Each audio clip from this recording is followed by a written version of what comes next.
Hello दोस्तों, नमस्कार। कैसे हैं आप लोग? उम्मीद करता हूँ आप सभी लोग अच्छे होंगे, है ना। आप सभी का स्वागत है बृहस्पति कोचिंग में।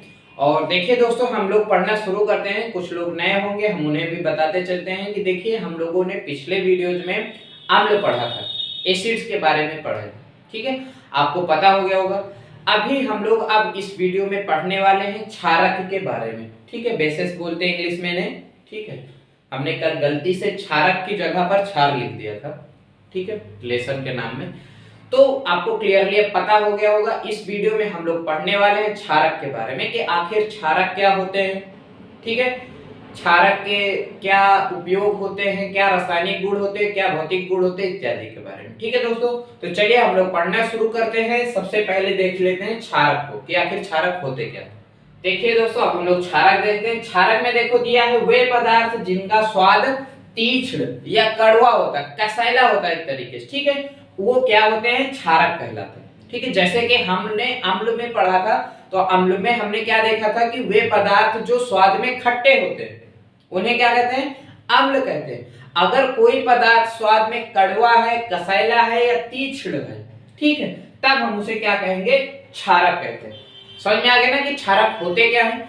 अब जैसे उदाहरण के लिए साबुन, ठीक है, जैसे साबुन में नहाने वाला साबुन की बात नहीं की जा रही है, ठीक है, जो कपड़ा धोने वाला साबुन होता है उसकी बात की जा रही है। जैसे उसका आप कभी टेस्ट करके देखिए, आपको कसैला क्या होता है पता लग जाएगा, ठीक है, कड़वा तीक्ष्ण, आपको ये स्वाद उसमें समझ में आ जाएंगे। तो सिंपली आपको ये पता लग गया ना कि कोई भी पदार्थ, इस परिभाषा के अनुसार तो भाई यही हुआ कि कोई भी पदार्थ अगर स्वाद में तीक्ष्ण है या कड़वा है, कसैला है, तब हम उसे क्या कहेंगे, क्षारक कहेंगे, बेसिस कहेंगे, ठीक है। उसके बाद एक परिभाषा भी आई है, एक सिद्धांत के अनुसार भी क्षारक को परिभाषित किया गया है ना, जिसे आर्हेनियस सिद्धांत कहते हैं। आर्हेनियस सिद्धांत हम लिख देते हैं उसे भी यहां पर, आर्हेनियस सिद्धांत। देखिए आर्हेनियस सिद्धांत क्या है। जैसे कि हमने अम्ल में पढ़ा था कि आर्हेनियस नामक वैज्ञानिक ने बताया था कि जो पदार्थ जल में मिलाने पर, जल में घोलने पर हाइड्रोजन आयन देते हैं उन्हें क्या कहते हैं, अम्ल। लेकिन अगर कोई पदार्थ जल में मिला दे, मान लीजिए कि ये जल की टोकरी है, इसमें जल भरा पड़ा भाई, और इसमें कोई पदार्थ मिला दिया और वो फटाक से देने लगा हाइड्रोक्साइड आयन, ठीक है, कौन सा आयन देने लगा, हाइड्रोक्साइड आयन देने लगा, तो इसका मतलब वो क्या है, क्षारक है। समझ में आ गया ना। अगर कोई पदार्थ, अंतर भी देख लीजिए अम्ल और क्षार में, यहीं से तो भाई दोनों चीज आप पढ़ रहे हैं, दोनों में अंतर भी समझते चलिए कि अम्ल कैसे थे स्वाद में खट्टे, ये कैसे हैं तीक्ष्ण। वो जल में वियोजित होने पर कौन सा आयन देते हैं, हाइड्रोजन आयन देते हैं या हाइड्रोजन धन आयन देते हैं। ये जल में वियोजित होने पर हाइड्रोजन रेड आयन देते हैं या हाइड्रोक्साइड आयन बोल सकते हैं, हाइड्रोक्साइड आयन देते हैं, ठीक है। तो आर्हेनियस ने क्या बताया, या आर्हेनियस सिद्धांत के अनुसार अगर हम आपसे पूछे कि भाई बताइए क्षारक की परिभाषा क्या है, तब आपको बताना है कि आर्हेनियस सिद्धांत के अनुसार किसी पदार्थ को जल में मिलाने पर, ठीक है, जल में मिलाने पर यदि वह हाइड्रोक्साइड आयन देता है तब उसे हम क्षारक कहते हैं। समझ में आ गया ना। तो यहां से आपको क्षारक समझ में आ गया होगा। कई सारे क्षारक होते हैं, जैसे उदाहरण के लिए हम आपको बता देते हैं NaOH सोडियम हाइड्रोक्साइड जिसे बोलते हैं, KOH पोटेशियम हाइड्रोक्साइड हो गया, है ना। इस तरीके से कई सारे क्षारक होते हैं जिनके बारे में हम लोग इस लेसन में पढ़ने वाले हैं, ठीक है। तो ये तो हो गया कि भाई क्षारक होते क्या है, कहते किसे हैं, ठीक है, समझ में आ गया बिल्कुल। उसके बाद एक और क्वेश्चन आता है मन में कि क्षार क्या होते हैं। ध्यान दीजिएगा, क्षारक और क्षार में अंतर होता है, ठीक है, क्षारक और क्षार में क्या होता है, अंतर होता है। क्षार वे पदार्थ होते हैं, वे क्षारक होते हैं, ऐसे लिख सकते हैं, वे क्षारक जो जल में घुलनशील होते हैं, जो जल में घुलनशील होते हैं, ठीक है। ये चीज, कोई भी क्षारक अगर जल में घुलनशील है, जल में मिलाते ही घुल जाता है, ठीक है, जल में घुलने पर घुल जाता है, तब उसे हम क्या कहते हैं, क्षार कहते हैं। समझ में आया? क्षार किसे कहते हैं? क्षारक का ही एक प्रकार है। एक तरीके से कोई भी क्षारक अगर जल में घोल दो तो घुल जाएगा तो हम उसे क्षार कहेंगे, अगर नहीं घुलेगा तो क्षारक ही कहने दो, रहने दो, क्षारक ही कहेंगे। समझ में आ गया दोनों में अंतर? ध्यान दीजिएगा, पूछा जा सकता है पेपर में, बोर्ड में, एग्जाम में, ज्यादा जरूरी है, ये बारीकी है लेसन की, समझिए इस बात को आप, है कि नहीं? तो क्षार वे पदार्थ होते हैं, वे क्षारक होते हैं जो जल में घुलनशील होते हैं। ठीक है, अब ये चीज समझ में आ गया। अब हम लोग चलिए देख लेते हैं कि आखिर क्षारक के कितने प्रकार होते हैं, कौन कौन से प्रकार होते हैं। चलिए अब उससे चलिए अब हम देख लेते हैं क्षारक के प्रकार, टाइप्स ऑफ बेसिस। ठीक है भाई, कितने प्रकार के होते हैं? अम्ल आपने कितने प्रकार के पढ़े? 2 प्रकार के। तो उतने ही प्रकार के क्या होते हैं हमारे क्षारक भी 2 प्रकार के होते हैं। एक होता है प्रबल क्षारक और दूसरा होता है दुर्बल क्षारक। ठीक है, प्रबल क्षारक जो स्ट्रांग बेसिस होते हैं, इसका मतलब आपको समझ में आ ही रहा होगा। दुर्बल का क्षारक ये दुर्बल होते हैं। ठीक है, अब हम किसे दुर्बल क्षारक कहेंगे, किसे हम प्रबल क्षारक कहेंगे, वो देख लें। ठीक है, तो सबसे पहले तो आप ये समझिए किसके आधार पर इन्हें विभाजित किया गया है। तो इन्हें आयनन के आधार पर विभाजित किया गया है, वियोजित होने के आधार पर विभाजित किया गया है, घुलने के आधार पर विभाजित किया गया है। ठीक है, कि भाई मान लीजिए कि ये क्या है, क्षारक हमने लिया है और हमने इसको पानी में डाल दिया। अब देख रहे हैं कि ये पूरी तरीके से वियोजित हो जाता है, घुल जाता है, या आयनित हो जाता है या नहीं होता। अगर पूरी तरह से घुल जाता है, पूर्णतया वियोजित हो जाता है, एक ही चीज है। ठीक है, घुलना वियोजित होना। तो अगर पूरी तरह से वियोजित हो जाएगा, ये मान लीजिए घुल जाएगा, ठीक है, तो इसका मतलब ये है प्रबल क्षारक। समझ में आया ना? प्रबल क्षारक किसे कहेंगे? मतलब कि वे क्षारक जो जल में पूर्णतया वियोजित हो जाते हैं उन्हें प्रबल क्षारक कहते हैं, और जो पूर्णतया वियोजित नहीं होते हैं उन्हें क्या बोलते हैं? दुर्बल क्षारक कहते हैं। समझ में आ गया ना? आसान है, बहुत आसान है पढ़ना। आप केवल इतना ही देखना है कि जो पूर्णतया घुल जाएगा उसे प्रबल क्षारक, जो पूर्णतया नहीं घुलेगा उसे दुर्बल क्षारक कहते हैं। उदाहरण की बात करें तो जैसे पोटेशियम हाइड्रोक्साइड और सोडियम हाइड्रोक्साइड, ये क्या है? प्रबल क्षारक है। ठीक, मतलब इन्हें आप पानी में घोल सकते हैं आसानी से। ठीक है, उसके बाद दुर्बल क्षारक की बात करें तो अमोनियम हाइड्रोक्साइड और एल्युमिनियम हाइड्रोक्साइड, ये क्या है? दुर्बल क्षारक।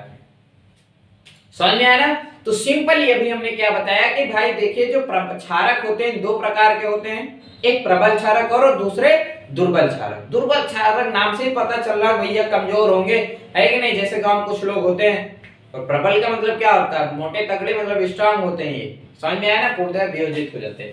ठीक है, तो अब हम लोग इसके बाद देख लेते हैं कि क्षारकों के भौतिक उपयोग क्या होते हैं, भौतिक गुण क्या होते हैं, फिजिकल प्रॉपर्टीज क्या होती है, वो देख लेते हैं। चलिए दोस्तों, अब हम लोग देख लेते हैं कि आखिर क्षारक के क्या भौतिक गुण होते हैं, क्या फिजिकल प्रॉपर्टीज हैं, कैसे आप पहचानेंगे कि ये क्षारक है या नहीं है। ठीक है, आपने देखो सबसे पहली चीज, स्वाद में तीखे होते हैं या कड़वे होते हैं। समझ में? इनका स्वाद कैसा होता है? तीखे होते हैं या कड़वे होते हैं। अगर किसी भी पदार्थ को चखने में आपको ऐसा महसूस होता है तो हो सकता है कि वो क्या हो सकता है? क्षारक हो सकता है। समझ में आया? जैसे आप कभी नहीं भूलोगे, आप साबुन लीजिए, साबुन भी एक क्षारक होता है, उसमें सोडियम हाइड्रोक्साइड से बनता है वो। ठीक है, उसमें केमिकल मिला होता है वो, तो उसको आप चखिए थोड़ा सा, है कि नहीं? नहीं ज्यादा चख लेंगे अच्छा नहीं होता, है कि नहीं? खाने की चीज नहीं होती हो, तो समझ रहे ना? आप उसको थोड़ा सा टेस्ट करके देखिए, आप कभी नहीं भूलेंगे कि क्षारक का स्वाद कैसा होता है। समझ में आएगा? पहली चीज क्लियर हो गई। दूसरी बात, ये लाल लिटमस को नीला कर देते हैं। हमने बताया था लिटमस पेपर होता है, ठीक है, उस पर अगर हम मान लीजिए डालते हैं कोई पदार्थ, अगर वो अम्ल है तो वो लाल से नीला हो जाता है। अगर क्षारक, अगर मान लीजिए ये जैसे लिटमस पेपर है और इस पर हमने क्षारक डाल दिया, तो जहां पर डाल देंगे ना, अगर वो नीला है ना तो कैसा हो जाएगा? सॉरी, लाल लिटमस है, अगर लाल है तो फिर से नीला हो जाएगा। समझ में आ गया ना? तो जो क्षारक होते हैं ये लाल लिटमस को नीला कर देते हैं। समझ में आ गया? ये तो मतलब ये लैब वेब में आप आसानी से पहचान सकते हैं। चाहे तो लिटमस पेपर हो सकता है आपके मार्केट वगैरह में कहीं पर मिलता हो, खरीद भी सकते हैं, इससे कोई दिक्कत की बात नहीं। चिकने होते हैं, चिकने होते हैं। जैसे साबुन देखा है आपने, देखिए साबुन जो होता है वो खुद एक क्षारक है, ठीक है, वो सोडियम हाइड्रोक्साइड से बनता है। समझ में आ गया ना? ऐसा नहीं है कि ये सब चीजें कहीं बाहर की हैं, कभी हमने देखा नहीं, सुना नहीं, जाना नहीं, सुना नहीं है, हो सकता है, लेकिन हमारे आसपास की चीजें, इस बात को ध्यान देते रहिए। तो चिकने होते हैं, जैसे आप साबुन, साबुन के जैसे क्या होते हैं, चिकने होते हैं। आप उसको लीजिए तो फिसलन होती है कि नहीं होती, तो वो गुण पाया जाता है। इनमें भी संक्षारक प्रवृत्ति पाई जाती है, ठीक है, नष्ट करने का गुण पाया जाता है, संक्षारक है कि नहीं। पिछले जब वीडियोस में हमने देखा था कि अम्ल प्रबल संक्षारक होते हैं, ठीक है, एसिड्स जो होते हैं प्रबल संक्षारक होते हैं, मतलब कपड़े पर, लकड़ी पर, कहीं पर अगर गिर जाए तो ये उसे क्या कर देते हैं, नष्ट कर देते हैं।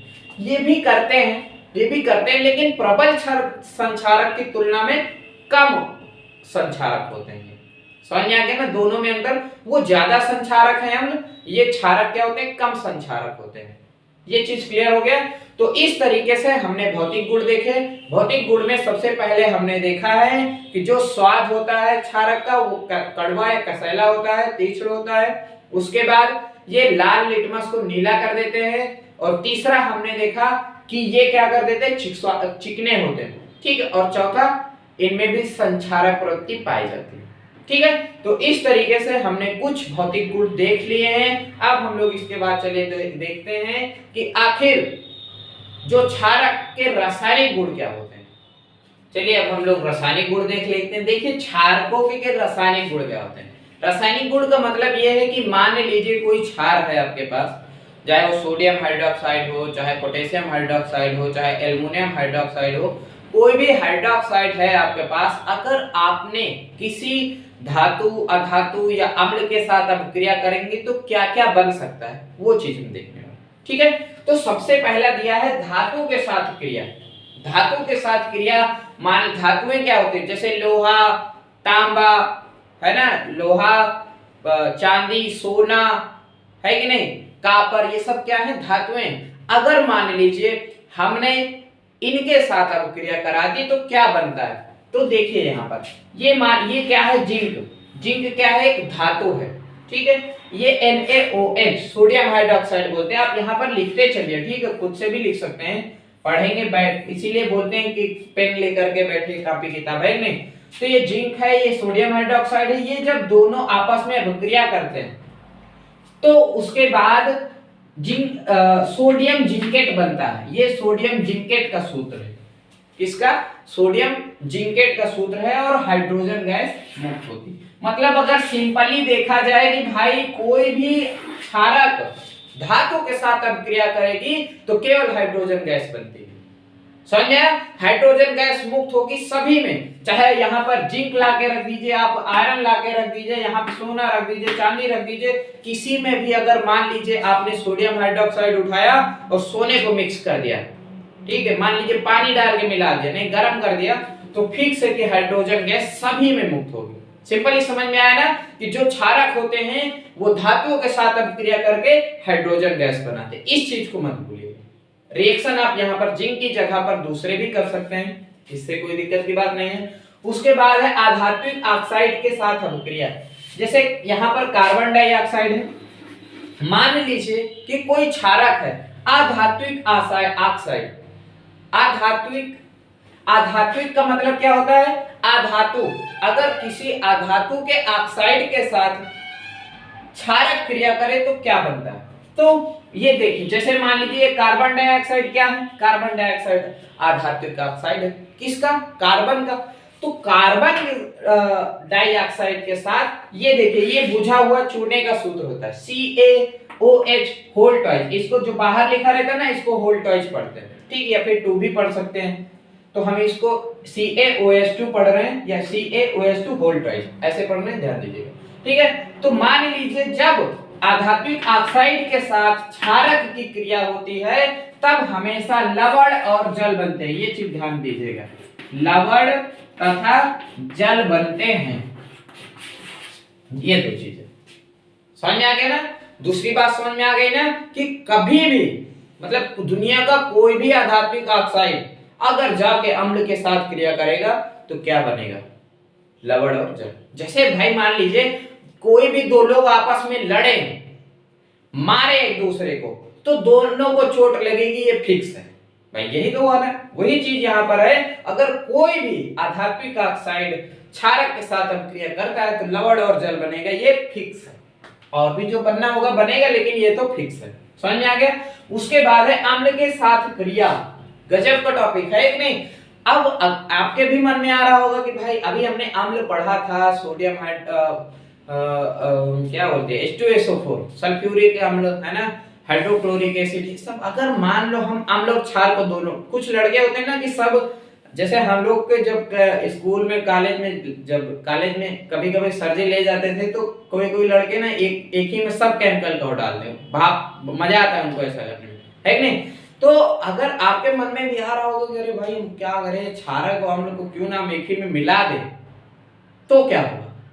तो भैया उसका रिएक्शन ये है, अगर कभी भी आप अम्ल और क्षार दोनों को मिला देंगे, मतलब हाइड्रोक्लोरिक अम्ल ले लीजिए या कोई भी अम्ल ले लीजिए, जैसे यहाँ पर सल्फ्यूरिक अम्ल लिया है और ये क्या है एल्युमिनियम हाइड्रोक्साइड, दोनों को मिला दिया गया, ठीक।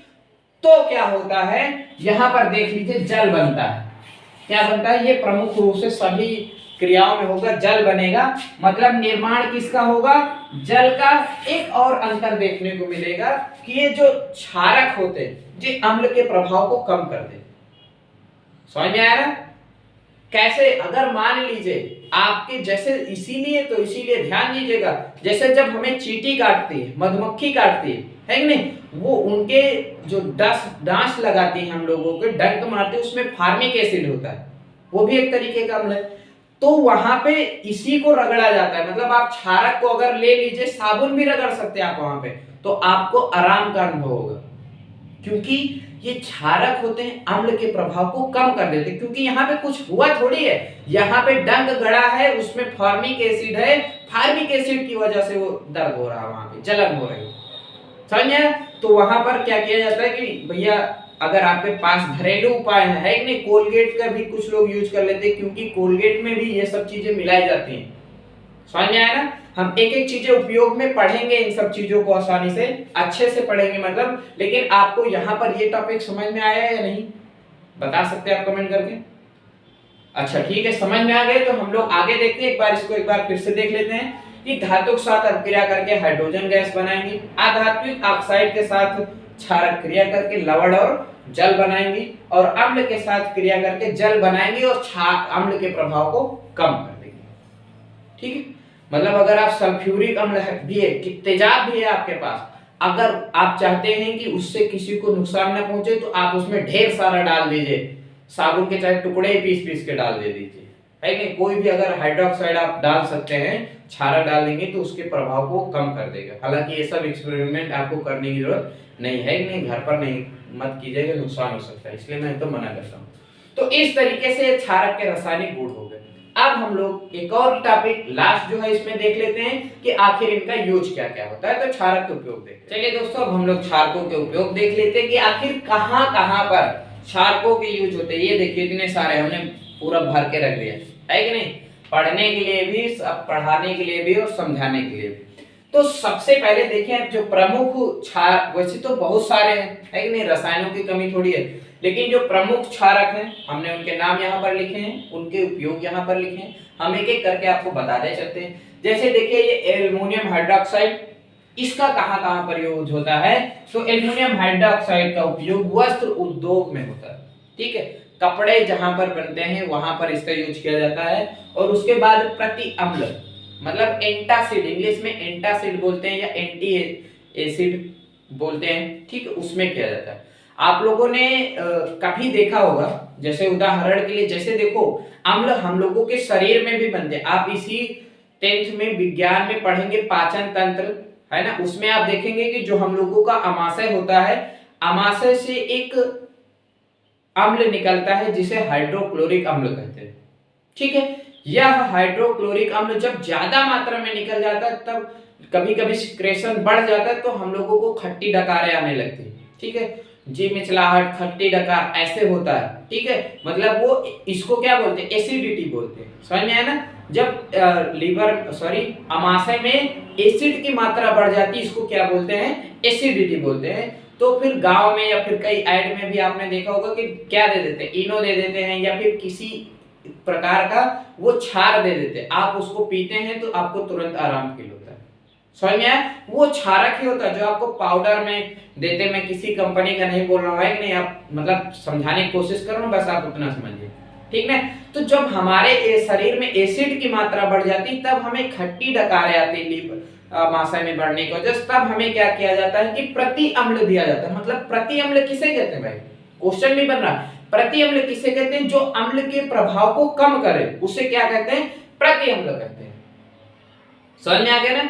तो प्रति अम्ल बनाने में भी एल्युमिनियम हाइड्रोक्साइड का यूज किया जाता है।